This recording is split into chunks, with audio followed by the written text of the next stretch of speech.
All right, people. It's another edition in the New Breed podcast. You got Jay here, we got Tim here, and we got Justin from Dizasterpiece, who is actually, if you're watching the video, he is in the car on the way to the city. Justin, thank you for joining us, dude. Yeah, dude, no problem. My pleasure. So I got to ask, Justin, where in New Jersey are you from? So I'm from Essex County.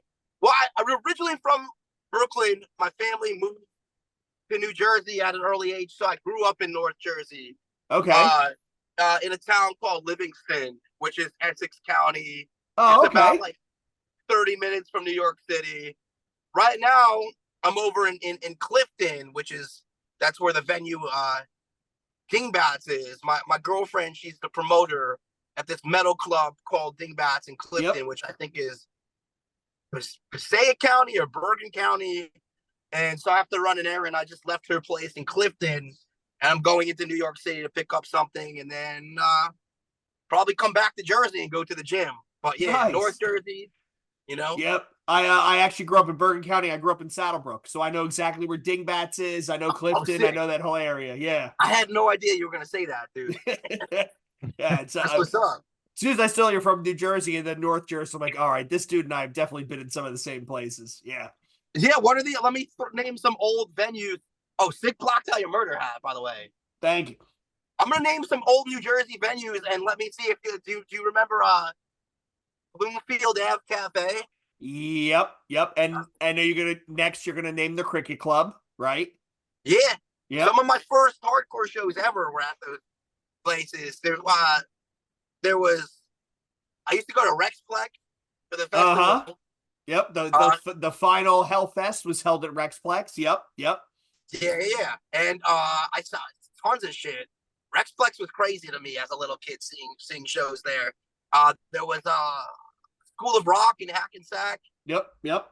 and what was the other one? Main Stage in Pompton Plains. That shit was Mm-hmm. crazy. Yep. Yes, Yep. I knew you'd know that. Yep. All North Jersey stuff.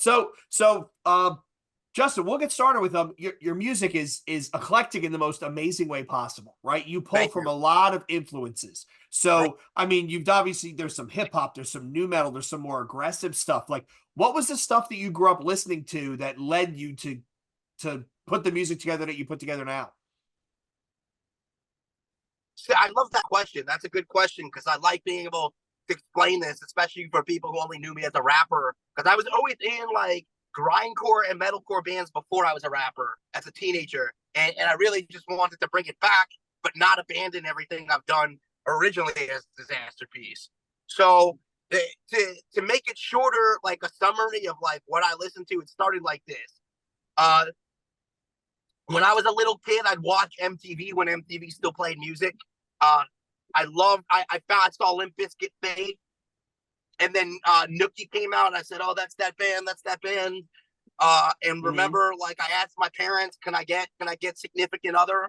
I got it. They said you're never getting a CD again that doesn't have the edited thing because they heard break stuff. Corn Issues came out right after that in '99, and then I went back and bought Follow the Leader, and then I went back and bought uh $3 bill, and I was like, okay, so I guess if I like Limp Bizkit, I like rap. So I got into Eminem naturally. From Eminem, I got into Dr. Dre and Snoop Dogg. And then when I was a little bit older, I realized I like East Coast hip hop better than West Coast hip hop. At the same time, like I didn't really know punk, but as a little kid, I could tell that Blink-182 came from punk, even if it was pop. So, the Enema of the State came out around the same time. Mm-hmm. And then Take Off Your Pants and Jacket. I was buying all those basic gateway CDs that all the young elementary school kids buy, like Blink-182 and Green Day. But before that, even before that, I had stolen Nirvana and Alice in Chains tapes from my father. So I was into Alice in Okay. Chains. I think actually the first band that I ever really got into, way before new metal, was Alice in Chains. That was the first band that was like had anything heavy. And then I got before Limp Bizkit, I got super like obsessed with Metallica. I was obsessed with Metallica. I like draw pictures of James Hetfield. It's really funny to think about now. Uh, Around the time Saint Anger came out, I wasn't into them anymore. Well, I'm into them now, but I was getting into like emo and screamo like Thursday. Like basically, around the time nu metal was going out of style, I got into like all the, you're gonna like this, the Epitaph record, Fat Record stuff. Okay. Like No Effects, Bad Religion, Pennywise, The Offspring, all that stuff. Rancid, I was super into Rancid.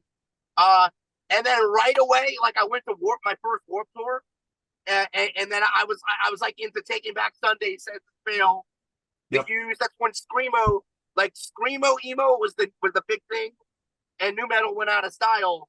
And my favorite band was Sense of Fail. They're from Jersey. Thursday, we're from Jersey. And then basically, let me see the GPS. Yeah, dude, like basically, can you see my video still? Yep. I was in this band. I was 13 years old, and I wanted to do like emo stuff. I was hitting puberty and just like super like wanted to just make like crying Awkward shit. Yep. And my friends, they all had these older brothers that were like in the scene. And they're like, oh, I came back one summer. They're like, oh, we don't want to play this stuff anymore. We want to play hardcore. I'm like, what's hardcore? And I thought in my head to them, like, I thought hardcore is like, it would be like kind of like what Dillinger Escape Plan sounds like. Like, I thought it would just be chaotic noise. They showed me something, and I'm like, oh, this is just like punk. They're like, yeah, it is, but not really. And I'm like, okay. So I started figuring out the difference, and before I knew it, I was super into like the posse hardcore punk bands like Bane. Bane was one of my favorite bands. Comeback Kid. I was super into like the straight edge Bridge 9, Boston hardcore. And then I was into metalcore. Like I got into Bleeding Through and It Ties Today and Poison the Well. And after Poison the Well, then I got into high school the next year, and every new band I started was just like very Poison the Well, post-hardcore, metalcore stuff. Yeah, the list goes on. Then I got into tough guy hardcore from there. Yeah. And ruined my life. How old are you? I don't want to say. I'm 33 years old. Oh, okay. All right. Yeah, you're not too much younger. No, not too far at all. No. Yeah. It's funny. I want to go back to Census Foul, and what is your favorite record by them? And please tell me it's Let It Enfold You. That is what it is. All right, good. Yeah, good. Let It Enfold You. I love that record. Did you see the tour with Saves the Day coming around? Yeah, somebody messaged me and said you should be on this because it's called New Jersey versus the World. Yep. Yeah, that's gonna be a fucking great show, man.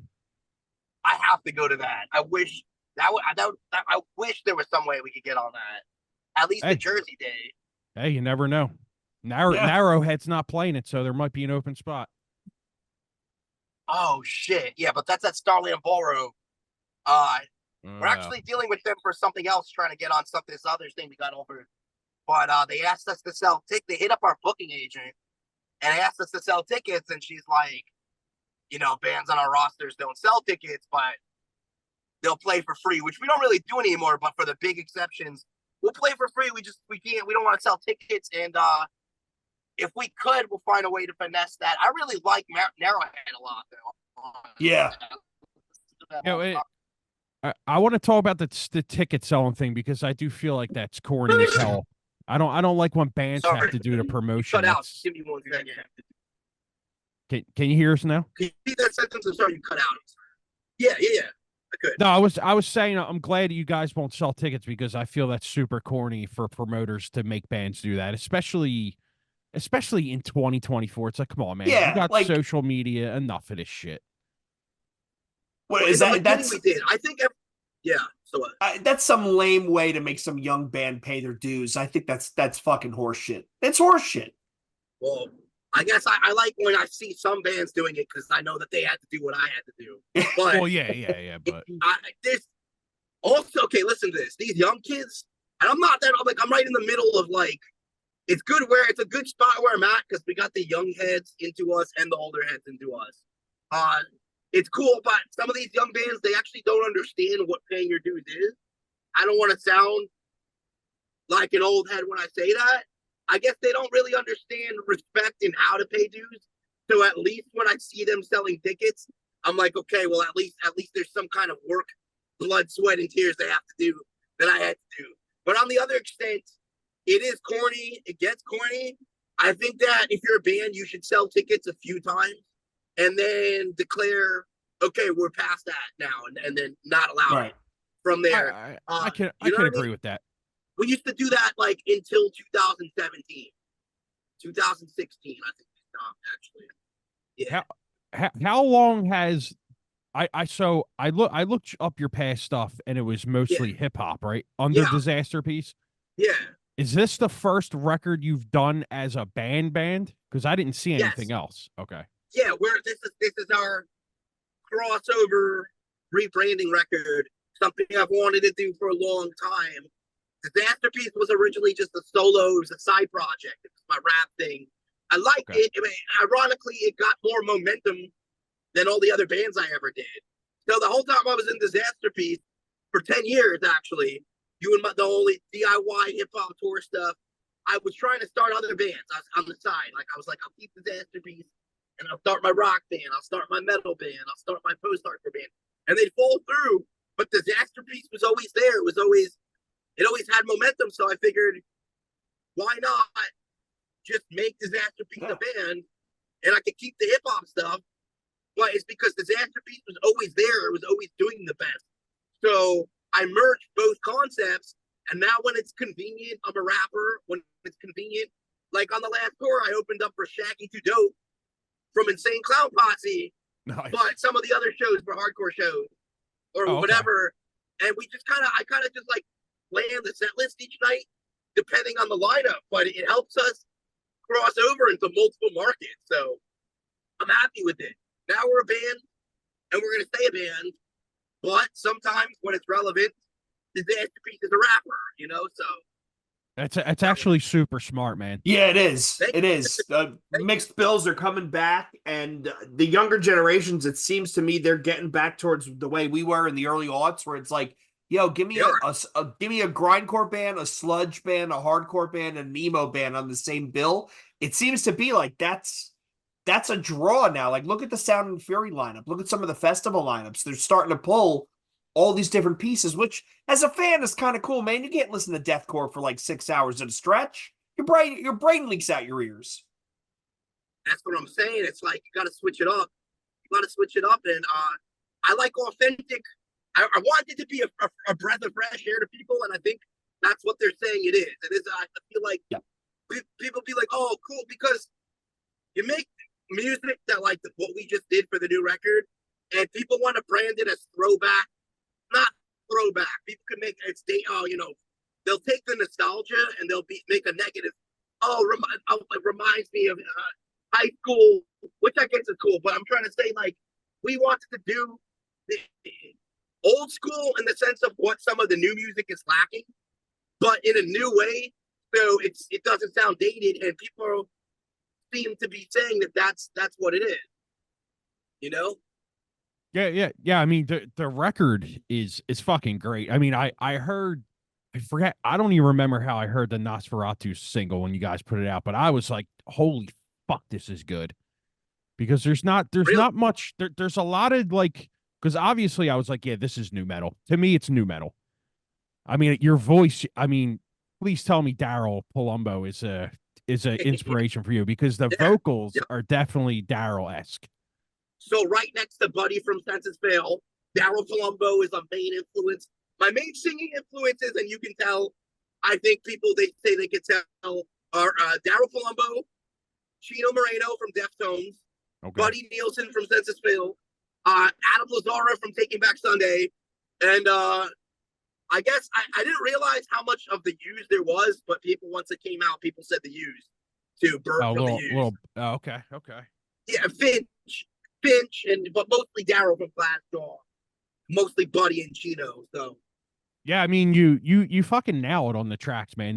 They're really good, man. It's just it's crazy. Like these days, like some of the new metal that comes out these days, if it came out when it was super popular, would fucking blow up. You know what I mean? Like a band like yours, if it comes out 1999, 2000, it blows up.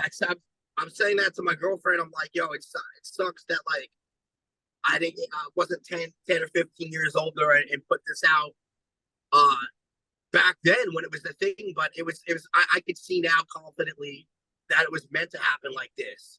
I've been preserved because I'm still like feel hella young, and we're always on tour. I'm just doing these month-long tours every 2 months.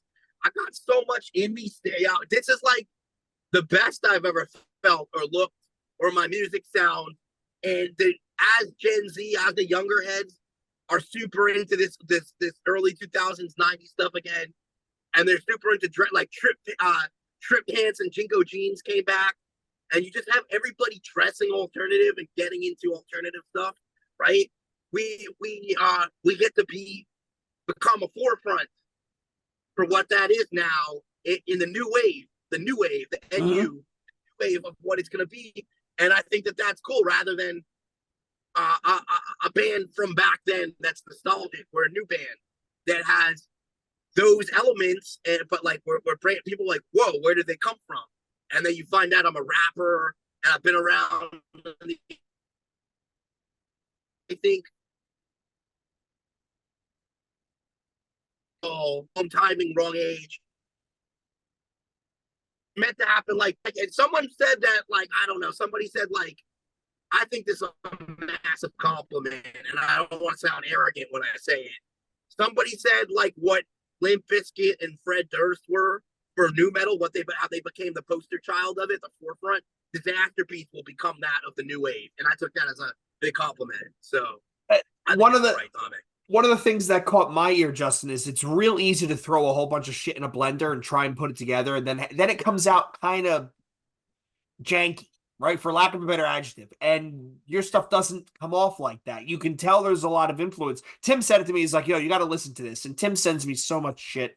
I can't keep up. And I'm like, all right. I'll give it a listen. And then I listened to it and I went, yo, this guy covers a lot of ground, but in a tasteful way. It's stitched together in a way where it's not like, oh, look, here's the Deftones part. Here's the Limp Bizkit part. Here's the Deadlights part. Like, it all comes together as a cohesive whole, which I really thought was, this is not bad. I like this. Thank you. Yeah, it has to be strategically mapped. Yes. It has to be. It's like, imagine, like, I don't draw, but I always wanted to. It's like, imagine like a tattoo outline, and then the line has to be traced over, and you go back, and you really there's kind of like skipping around and figuring out like an architect, like figuring out how the building's supposed to be mapped out. And sometimes the stuff comes to you on the spot. Sometimes a song takes 2 years on and off. And just, it's an art. It's a craft. You could be super intricate and have complex music that's also simple and accessible for somebody that doesn't even go to shows. Like, our songs could be on the radio, but it's also for hardcore kids, but it's also for hip hop heads. And I was just always into hybrid music, and I don't know, we put a lot of thought into how to make it blend instead, so it doesn't sound like it's mishmash jumbled together, so. Yeah, well, it hits a sweet spot for me because, like you said, I love hip hop, I love nu metal, I love hard shit. So like the combination of it is just perfect for me.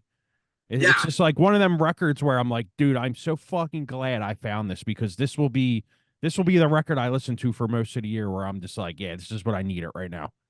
Yo, that's so dope to hear. Like, that makes me really feel like hearing shit like that keeps my momentum going. You know what I mean? If we didn't get this tour that, like, we might have were told we might be able to get on, or this, that, like, literally the new album, what the reaction that is generating, that's enough for me to keep feeling like there's like the the high. I'm like riding the high. It's riding that high every day. I'm like, my brother was calling it zone bound era. So we're in the zone bound era, and I get up every day. I feel like I've accomplished something, and it's getting easier to get shows. We're making a little bit more money for shows, and we're selling out of merch, and people be like, whoa, this is fantastic. And that's nice, because there was a while of like nobody really, like, you have to like force people in the music industry to check you out. Yeah. To get on somebody's radar, like, takes a lot of nudging, like a lot of people that represent us nudging somebody that represents someone bigger. And for once, people are like organically like, whoa, I love this, which is nice, because it takes some pressure off of me, you know? So Yeah. Yeah, yeah, because I was gonna ask, like, when I first found out about your band, it yeah, seemed like, yeah, you guys had a good following, but it seems like in the weeks that have passed, like it's just fucking skyrocketed. How are you guys doing that? really. Like, are like, ha, Yeah. and don't take this as a No, dickhead question because it's no, no. not, but Okay. how much has the rap career helped with getting the heart, like the music out there? It's interesting. Hold on, I got to merge lanes. That's a Yeah, good good. question. So it was supposed to be the rap part was supposed to get us or get me bigger quicker. But the thing is that we made real hip hop for hip hop heads, right? And all the rap shit making money is like the mumble rap, the trap. We don't make trap music Yep. really. It's like old school. So the thing is, the hip hop audience, I always did well. I toured, sold a lot of merch, but the hip hop audience doesn't go as crazy. They'll say, "Oh, this is dope." Whereas for once we made music with more emotion, music that you could jump around and swing the microphone to, and people could mosh. That made a lot of like the rock, just call it the rock and alternative audience, go, "Oh my god, this is what I've been looking for." Whereas for rap, even if they think that, they're not gonna show it as much. That's just part of the style and the culture.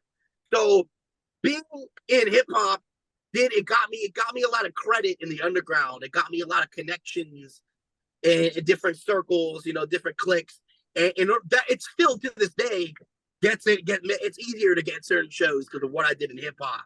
But once Yeah, this yeah, album, that's what I meant. Yeah, so I didn't yeah, mean it to sound like an asshole question. That's exactly what I meant, though. once this album came out, everybody that was like, "Yeah, it's cool that they're affiliated with hardcore, but rap's just not my thing." Like they're like, "For rap, this is good hip hop. I'm gonna follow him, but I don't necessarily care about it too much. Seems kind of cool, whatever." Then they're like, "Holy shit, this stuff! I thought it was hip hop," and basically that whole audience that might have thought we were cool with the rap stuff, but wasn't going crazy over it. Now the new stuff, there's separate people, separate big demographic, and we're running. This is how it happened. We run a lot of Instagram ads, YouTube ads, Facebook ads. We already have certain amount of thousands of followers, but we're going up like 100 followers a day. That's probably you see Yeah, going up like 100 a day, and the videos are going up. Like the video Nosferatu video is going up 1,000 views a day. People are still kind of stingy with us with the likes. Like it seems like no matter. It's funny you say that because it seems to me that no matter how well we do, there's certain people that just don't want to give us that like or that share. They just don't because it bulldozes down what the gatekeepers have built. There's Mhm. there's no rule. If someone said this is dope, I feel like it's breaking rules. Like we kind of like first of all, gatekeeper is an elitist. They don't want to let us in necessarily, and they realize secretly they have to because we have a guitarist that shreds. He looks like Dave Mustaine from Megadeth mixed with Wes Borland, and we have all the criteria for what a gatekeeper would need, but it's not what they expected. It's taboo to them. So it's interesting because there's some people that still don't want to give it to us, and at the same time, there's people going crazy about it. It's undeniable. You can't ignore it. So I know people that follow us and don't touch our posts see it. I know they notice it. And with what you just said, and we never talked till now, I know that verification clarified that yeah, that's what's absolutely. going on. People can see. So Absolutely, man. Yeah, and your dedication to being on the road is showing as well because that is, and Jay will tell you this because he talks about it the most. You got to be yeah, on the fucking road. You got Yeah, to sell merch, or the you have the nothing. bands that are coming up that are starting to get noticed, that get the nods and then get picked up by labels and get on bigger tours are the bands that stay on the road. And Tim and I, the examples I give is like look at Frozen Soul from Texas. They went out and they have toured nonstop with everybody. They just opened for a Monomarth. They got to play Red Rocks. They're I think they're co-headlining one of the days of This Is Hardcore, right? Like you got to get out and get on the road and just keep going and find a tour, find somebody to play with. and here I'll talk. I guess I'll talk some slight shit for a second, but in a way that's educational that you'll appreciate. It's you can't. This whole influencer wave of this phase has made people feel like they not realistic.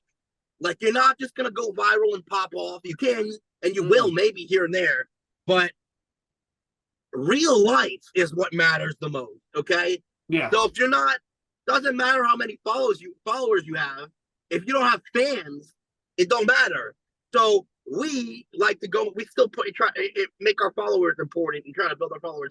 But most importantly, we show up to this city, to this venue, be respectful to the promoter, but we don't take no shit from anybody in that city. We make sure we have a good time. We sell our merch. We sign it. We take a picture. Or we put the picture like you see on our Instagram. Every single amount of merch that we sell, we take a picture. We take a picture of it so that you see that there's real people in real life fucking with us. And that way, it doesn't matter if you have 2 billion followers and we have 17,000, because a lot of people have followers. They don't have fans throwing their merch up. Yeah. Every time they so the thing is like, I did it like that, so it's undeniable. So it doesn't. So, but we tour and we tour and we tour and we show up, and a lot of these bands, like they think they're gonna get a booking agent or a manager, go on tour, but you haven't built yourself into a company. Never mind being a band, being a brand where you have numbers that are sign-onable. Like somebody wants to sign on to your name because they see value in if their name was connected to yours. And I just kept fucking doing it and getting out there and switching up the sound and making new merch concepts and hitting as many areas as I could, because that way tons of people know who the fuck we are. And then when I'm home from tour, we're touring every 2 months for like a month. And then when I'm home, I run ads. I run ads on Instagram the whole time, because then when I meet somebody, like, you know, an agent will come over after we play, which is super exciting. And it's like, hey, man, I worked for so-and-so. That was a sick set. And it's like a really exciting time of my life to be in. And I'll be like, hey, man, sorry, we have an agent already. They'll be like, oh, I know her with Continental. And you have people that are actually industry heads that are trying to pick you up like you're the hot girl at the bar. Like they're trying to, hey, let me talk to you. Can I buy you a drink? I've been waiting for that my whole fucking life, because it used to be like, hey, man, check out my stuff. Check out my band. Check out my rap music. And it just felt so fucking desperate. I was so sick of not having the perks of being a rock star, if you want to call it that. Yeah. And it is. Now I'm always on tour. I'm always getting paid. We sign autographs, even if there's 25 kids there. We meet. It's like this real intimate, but also sort of rock superstardom part of my life. And I'm still DIY, and I'm still a hardcore kid, but like it's like people want to take pictures with us, and it happened because I kept putting my shit out there and putting it out there. So for the kids coming up, like, you could go viral, and you could, if you know, be like, you know your worth, so you know you should get paid, or you know that you should have someone represent you. But if it's not happening, that means that you still need to keep fucking swinging. Swing at the ball till you knock it out of the park. You know,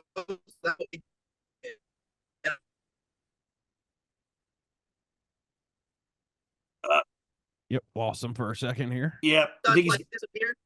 What up? Oh, we lost you for a second. Yeah. Oh, I'm in the Lincoln Tunnel. I'm looking over your shoulder. I'm going, yo, he's definitely in the Lincoln Tunnel. I was just going to say to Tim, yo, he's in the tunnel. We're going to lose him. Yeah.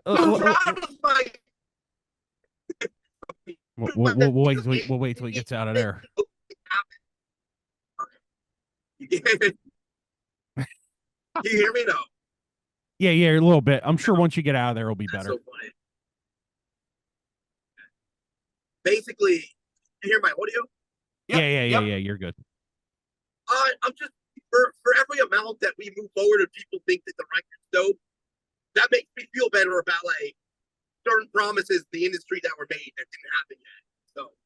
Yeah, you know who you remind me of in a sense, in a business way, and is Necro, because every time I listen to Necro talk, he talks about the same shit. Like, dude, I'm gonna throw myself at you whether you fucking like it or not, and if you don't, I don't give a fuck. But you're gonna have to be forced to listen to it eventually.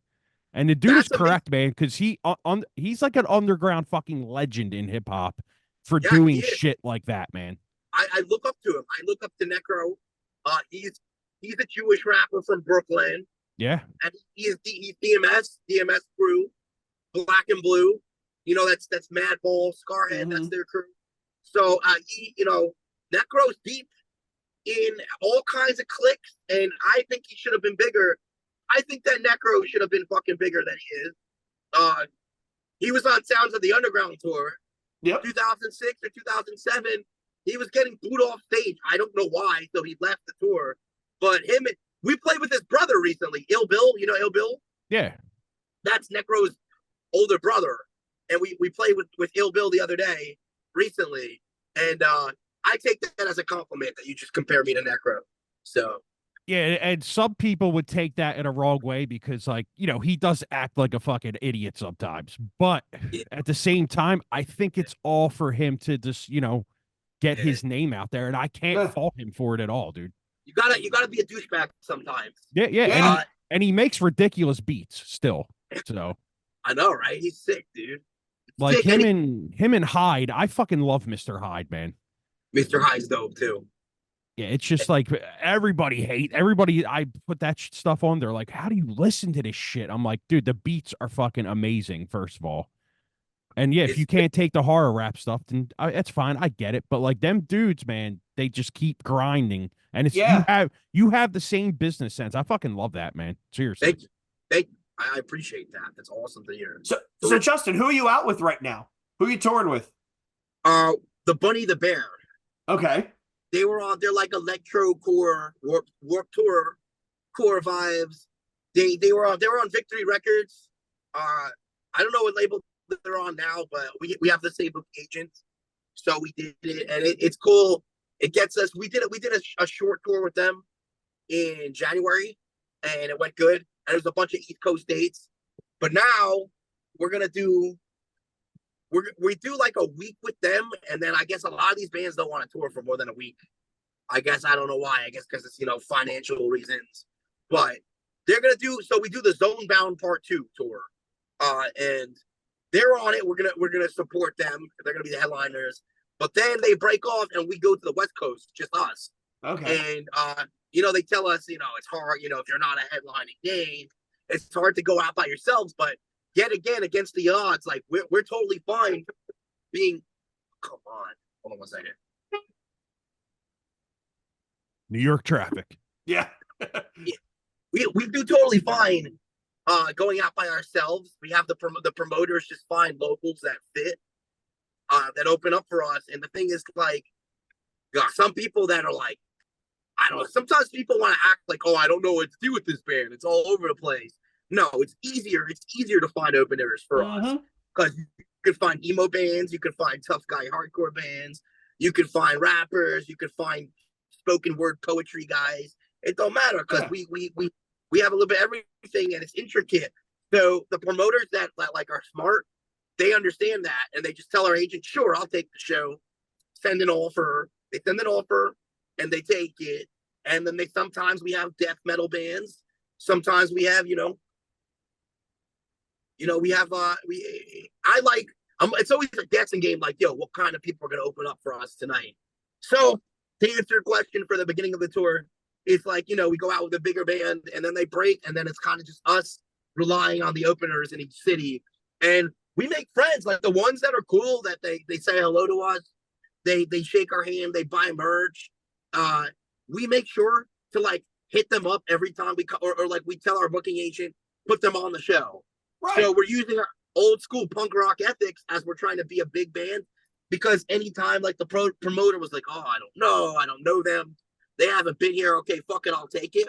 I'll make a phone call and be like, yo, tell them that we said to get on this, and then we have the locals who have shown loyalty to us. They get to play, they get to look all flashy that they have a gig with a touring band, and then we hang out with them and we smoke and build our inner circle, so yeah.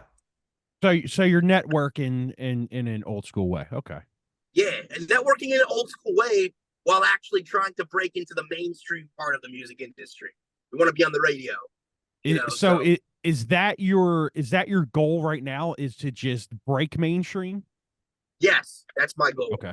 And hey, there's nothing wrong with that at all, man. If Yeah, you man. want to be a touring musician, then there's nothing wrong with that at all. Because I think a lot of people are scared of actually breaking into the mainstream because they don't have what it takes. Honestly, there's a A lot of lot of people, bands that would be like, "Fuck, now we actually have to tour."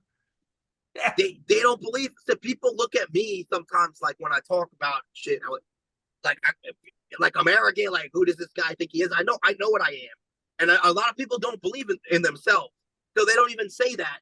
I think we could. I think we could be a really big fucking band. I'm gonna be a rapper, so I'll stay. I would do a fucking song with fucking Drake or Post Malone, and I don't even listen to that shit. But my point is, like, I'm trying to like, I want to do movies at some point. I want to do everything. So like how everybody's mother and grandmother who knows Post Malone, because like Post Malone doing a Sprite commercial, you know, I want to be like that. And it's funny, they say, in the 60s, they said, everybody wanted to be the Beatles, but Kiss wanted to be Coca-Cola. We want to be a known brand, but come on, this fucking bus. Want to be a known brand, but never abandon our hardcore kid ethics. And I think that was such an interesting combo to have like Nike deals and shit, but like to have like a crew, like just a crew of like young hardcore kids that are a street team. It would be, I love when counterculture and the underground comes up and peeks its way in through mainstream. And you see more of that. Yeah. What you say? Look at Turnstile, right? Turnstile's in a fucking Taco Bell commercial. Scowl. Wow. Knocked Loose. Knocked Loose is slowly becoming one of the biggest heavy bands on the planet. They get heavier with every album, and they lean into your what you're calling the hardcore punk, the DIY ethos, right? They took out Terror as an opener for them, right? They toured with everybody. They're always bringing out local bands. Like that's impressive to me, right? Like they're giving bands a chance. Like that whole, hey, I'm doing well. I want to help you out. You were there for me when I was on the way up. I want to give something to you. There's something to be said about that, man. Karmically, paying that into the universe, it can't help but come back to you. First of all, there's so much to say. What you just said was so dope. It's exactly about that, the universe. And this keeps propelling every time I do the right thing, every time I'm loyal, every time I remember. It's all about like the currency. It's actually an invisible spiritual currency. And the way we do things is the way we get it. So the shit that I'm doing in the underground, behind the scenes or in the street, is also what gets us bigger business opportunities in a corporate sense. So there's room for a little bit of everything. There's room for corporate mentality, and there's room for like thugging it out in the hardcore underground. And what you said about Turnstile was exactly on point. It's funny because the last time I said something like this in a different interview, the interviewer brought up Turnstile, so and Knock Loose, and just like that, it's like we want to play Coachella, we want to be on a talk, like play Letterman or play like Jay Leno, but we want to fucking be, we want to bring hardcore bands on tour. And there's no reason that people should put so much effort into separating those worlds. People want to keep hardcore pure. I understand the purists. There's enough purists. We have that too, where you want to protect it from the wrong people coming in. There is that, but the more bands that are big, the more bands that are in Hot Topic and Spencer's with their shirts. The more kids that don't know anything that want to get into stuff know you. And you need money, you need a corporate sense, because the scene will die if it's all just DIY little basement gigs with kids that are they're aging. It's okay if they're aging. There's nothing wrong with aging, but you need kids in high school to get into it. And it's been so separated that people just, they want, but they don't know where to get it. So in the early 2000s, like when you had like Newfound Glory just playing in a teenage movie, I'd like to see mainstream or teenage culture, sports culture, comedy movies merged with the what's adjacent to punk and what's adjacent to the punk scene, because that also makes people who care about what people think, that are not as confident, not so scared to be like, oh, I want to wear a shirt that says their band name. Some people, when nu metal became big, it made some of the weird kids feel like cool kids for being weird. It you feel it became stylish. You could be feeling yourself and be a little obscure. And we want to see that on like a large, and we're starting to see that with how people dress again. So it's good timing for us, It's so funny you brought that up, Justin. Tim and I are down, and I'm in South Jersey. We're both outside of Philly. And I drove through Drexel's campus the other day, and a girl came out of one of the buildings, and she had on the flare bottom jeans that I remember seeing in college in the late 90s. And I actually stopped, and I was like, oh shit, it's back. Like, it really is back. Here we go. It's all coming around again. It's kind of wild. It's back, and it's funny because, like, okay, a couple of years ago, I was like, okay, that's nice. It's nice that people are dressing like it, but I'm so sick of the dress. Like when 90s fashion came back first, I was like, okay, people dress like it, but everybody's all about copying a fashion, but they don't have the essence of it. And I think the essence is coming back to it now. It's like back right now. It is. I went to the gym the other day, and there's just all these kids that dress like they listen to Deftones or something. And like all these people are just like in places. That's what I'm talking about. Like 2001, you could go to a place that's not punk rock, and there's just the smell. There's like it's in there. There's just alternativeness, and that if Dizasterpiece just set up in the middle of the gym, people would be in the front, crowd surfing and shit. And it's like people they know, they know. So now it's not just people wearing trip pants, but like they feel they want something emotional, but like cool and a little bit urban, a little bit like artistic and abstract, a little bit of everything for everyone. But it's like rebellious and counterculture, but set up in a way that it's accessible to everybody. And I'm really excited about that. That's why I don't feel like I used to feel like I said like we missed it, and we didn't miss it. We're scheduled on board from the universe for this time, So this is Justin. I knew this shit was the world is turning a corner when you started seeing hardcore bands play in the lobby of a New Jersey Devils game, right? Yeah. Then they got hardcore bands playing in the concourse. I was like, this is a thing now. That's like, my boy, Zach from Oceans of Illusions. Okay. We have the same booking agent too. So Oceans of Illusions, one of those the metalcore bands from Jersey. Black Zach, he's the vocalist, and we're supposed to do a tour together recently. But they're one of those bands that they play the Devils games, and I thought that was sick too because it's like it's not only like a show at a Devils game, but people are just like into it. Like there's nothing weird going on. Yes, yes, exactly. That's it. Like, that's it. Yeah, there's nothing. Nobody questions it. Like, huh? What the fuck is this? Like, oh, why are they screaming? It's just like, oh, cool. Even people who don't know anything. Yeah, it's to the point where people who don't know anything, they're like, oh, cool. You nailed it, dude. Everybody, when you watch the videos, to them, it's like this isn't weird. This is kind of cool, and I'm into it, even though it's not my thing. You're right. That's a true sign that the culture it's turning a corner. People are becoming way more open-minded to, hey, maybe this is a little bit different. Society's itching for it. Like they're craving it because there's nowhere, like between, like regardless of your political opinions or anything, whether the Middle East or COVID or like people equality, this and that. Everybody's angsty. Think about it like that. Never mind what side or what. Everybody has this angst that has nowhere to go. Mm-hmm. Some people feel like they're too old to be acting like this, dressing like this. I'm punk, but like I have to.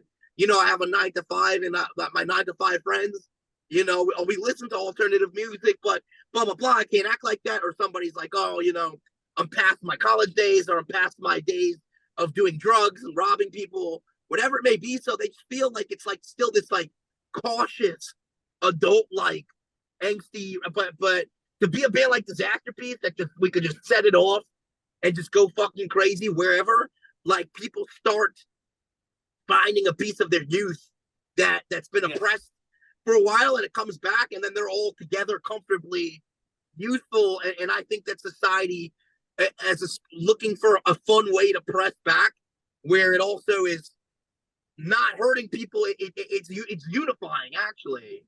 you know. So I love it. I love what's going on. Yeah, I mean, I haven't noticed it as much as you guys, but I do see it every so often.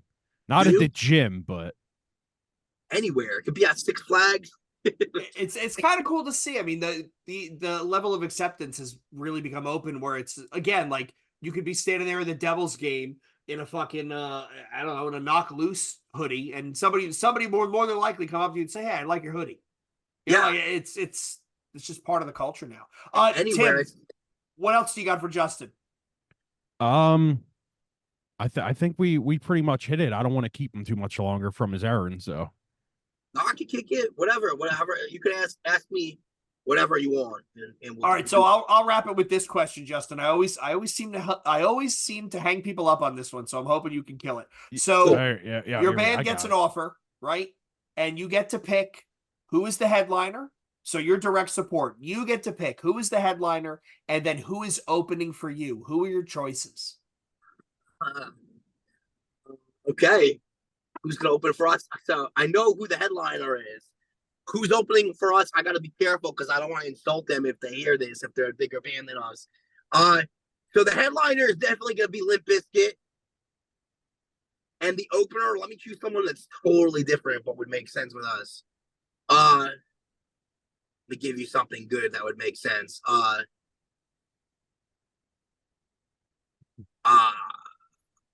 I love it. Census Fail. I mean, I'd rather have it us opening up for Census Fail and Limp Bizkit. But I want to tour with Census Fail. I want to tour with Limp Bizkit. Fair enough. That would actually be a pretty dope show, not gonna lie. So Yeah, that would be a hell of a lineup. I can't wait for that Limp Bizkit show this summer. I can't wait. I can't Yeah, fucking wait. I can't wait either. We were trying to get on that, see what happens. Oh, or Deftones. Love to do a tour with Deftones or Glassjaw too. You know. Okay. So one more, Justin. What are some of the bands, the locals, bands that somebody listening to the show, watching the show may not have heard of? Who are some of the bands that you would suggest people check out? They're on the way up, and there's something people are going to want to be interested in, especially if they Yeah. like your band and they've been vibing with the conversation and some of the tastes that you have. Who should people be listening to? Okay, Forager. I think they're called Forager. They're from the UK, actually. Okay. They're on the way up. They're on the come up.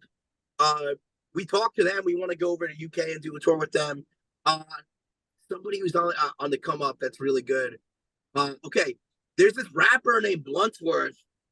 He's this kid. I'm kind of helping him out. Gonna put him on my label. I have a label that I started called Shake the Earth Records. The Dizasterpiece records are out on there. So I'm gonna start. I have my ear to the underground. I'm gonna start signing people and bringing them up. There's Bluntsworth. My guitarist in my band named Scotty. He's in a band in Virginia, a little bit younger, named Alchemy. Alchemy from Richmond, Virginia. Who else that on the come up? Oh, there's some crazy. There's Regicide from New Jersey. They're like an old school hardcore punk band, but they're all like 18. I'm telling you, there's like 17, 18, 19-year-olds that I've never seen in my life showing up at shows, windmilling. What they have the green mohawk one week, and the next week their head is shaved, and they're not punk anymore. They're skinhead. They're oi. It's all there. It's all coming back, and there's a lot of just straight up punk bands. Like, so Regicide. Check out Regicide. Okay. From if you like early New York hardcore, like the punk stuff, like Cro-Mags and Agnostic Front, check them out. And also, I think one of their members dates. There's this other band from Jersey, young, called Final Girls. It's all girls. It's like the aesthetic looks like Pity, but their music's more like metalcore. Okay. And it's like all the young girls, like 18, 19, 21. It's like what Regicide would be if they were chicks doing metalcore and like they date each other. So the young kids, they killing it in the scene right now. So That's kind of cool. Yeah. We're gonna bring one of the dudes from Regicide is gonna do some roadie stuff from us. He's like, I just want to go on tour. So okay. We mentor the youngins a little bit and help them come up. Teach them. You know? Yep. Especially because my girlfriend's a promoter and an agent. So we have a lot of people, if you do the right kind of work for Dizasterpiece, we help you. You know, trying to bring people up that should be coming up. But yeah, man. Awesome. Well, listen, tell your girlfriend if she ever wants to come on and give her angle of being a promoter, booking agent. We would love to talk to her about shit like that. Absolutely, yeah.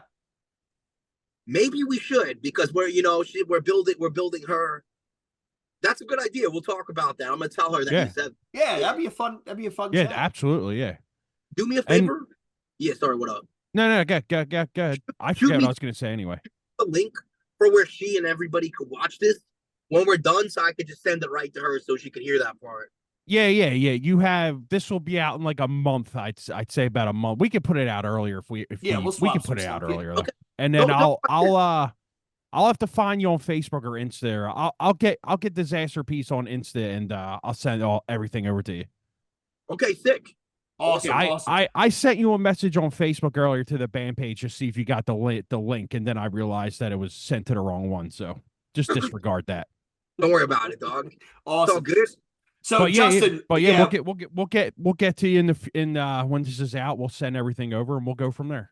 Absolutely. Cool, and dude, we want to thank you for coming on. We want to thank you for all the people who are watching and listening. We'll put a link to your Spotify page and some of your websites in the show notes.